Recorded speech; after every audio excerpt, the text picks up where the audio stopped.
a soltar.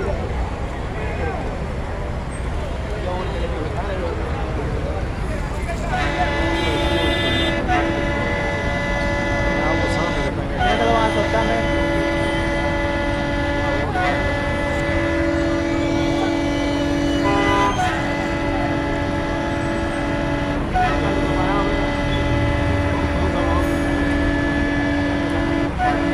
no, porque ya se ponen así. Hay que quedarse tranquilo, está amarrado.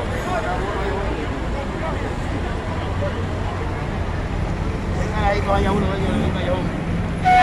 no, déjalo quieto, tú verás, tú verás, tú verás. Esa gente son delincuentes, ¿viste? Tú aquí estás contando ahí, son delincuentes. No, no, déjalo quieto, déjalo quieto. Déjalo quieto.